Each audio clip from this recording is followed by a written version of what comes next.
Le dispositif que je tiens en main va très bientôt bouleverser la vie de millions de malades du diabète dans le monde. Nous sommes au Centre européen d'études du diabète à Haute-Pierre, plus précisément chez l'entreprise Defimed qui met au point ça, c'est le pancréas bio-artificiel. Je vous présente Richard de Defimed. Bonjour Richard, tenez, je vous rends le pancréas. Bonjour, Pancréas bio-artificiel, on y est presque, c'est ça l'information essentielle. Ça fait des années que vous travaillez sur cet appareil. Qu'est-ce que c'est et bientôt ça va soigner qui ? Alors il s'agit ici bien d'un pancréas bio-artificiel, donc c'est cette poche que vous voyez ici tout simple qui va contenir des cellules qui sécréteraient de l'insuline. Cette poche-là va être implantée chez des patients diabétiques de type 1 pour réguler d'une façon automatique leur diabète. C'est-à-dire, ils vont oublier les injections quotidiennes qu'on se fait dans le bras tout simplement. Voilà, exactement. Et il n'y a plus de mesures de glycémie au quotidien. Ils peuvent oublier leur diabète pendant plusieurs mois, le temps que ces cellules puissent fonctionner dans cette poche. Alors je vous le disais, on y est presque. Ça veut dire que là on est en phase préclinique, on attaque la phase préclinique et d'ici 2015 vous voudriez implanter ça dans le corps humain, c'est ça ? Alors on espère qu'en fin 2015, cette poche-là sera implantée chez des patients diabétiques de type 1 avec des îlots pancréatiques d'origine humaine.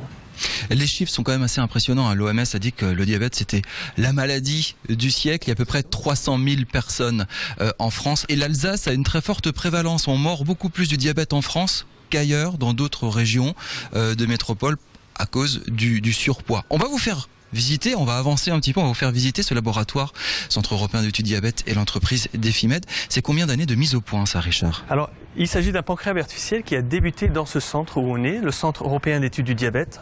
À peu près dans les années 90, il a profité de plusieurs projets collaboratifs qui ont abouti à un prototype de pancréas artificiel dans les années 2007-2008. Donc on va rentrer, il s'agit ici de salles de culture de cellules, dont celles qui sécrètent de l'insuline. Alors, cette poche, en gros, ça fonctionne comme une sorte de membrane, c'est ça, qu'on fixe. Donc là, vous voyez cette salle de culture cellulaire avec les opérateurs derrière. On parle de cellules, quel type de cellules ? Donc ici, on parle de cellules qui sécrètent de l'insuline qui peuvent être différentes origines. Donc c'est soit des îlots pancréatiques qu'on isole de pancréas d'origine animale ou d'origine humaine, soit des cellules qui sont génétiquement modifiées ou qui sont fabriquées dans des laboratoires pharmaceutiques. Alors on injecte ces cellules avec une petite pompe et avec ce genre de dispositif, ça tient dans le corps humain, c'est prévu pour tenir combien de temps ça dans le corps humain ? Alors en ce qui concerne la poche en soi, c'est prévu que ça tienne à peu près 4 à 6 ans dans le corps humain. Quant aux cellules qui sont contenues dans cette poche, elles vont durer de plusieurs mois jusqu'à peu près 1 an. Ça dépend de la source des cellules et du type de cellules qu'on va mettre dans cette poche. On va passer dans l'autre pièce à côté, en autre laboratoire. Vous avez fait une sorte d'alliance avec d'autres chercheurs, avec la Lorraine notamment. Expliquez-nous ce que vous êtes en train de mener. Là, en l'occurrence, ce projet qui a débuté en janvier cette année, c'est un projet qui s'appelle MECABARP. C'est un projet entre la région Lorraine et la région Alsace qui vise à étudier la sécurité de ce dispositif. Qu'est-ce que ça veut dire sécurité ? C'est-à-dire étudier sa résistance mécanique à la fois sur des bancs d'essai, c'est-à-dire en dehors de l'animal, sur des machines bien spécialisées qui vont faire des flexions, des torsions, des compressions, etc. Et d'un autre côté, on va implanter ce dispositif chez des mini-porcs pour étudier sa vraie résistance mécanique chez l'animal. Ce qui est très important aussi, c'est qu'on se passe complètement de la greffe, qui est quasiment impossible aujourd'hui, puisqu'il faut 1, 2, 3 pancréas pour tenter de greffer un pancréas fonctionnel sur un seul patient, c'est bien ça ? Alors exactement, dans le cadre des diabétiques de type 1, aujourd'hui on a besoin au moins de 2 pancréas de donneurs pour pouvoir réguler un diabète normal chez ces diabétiques.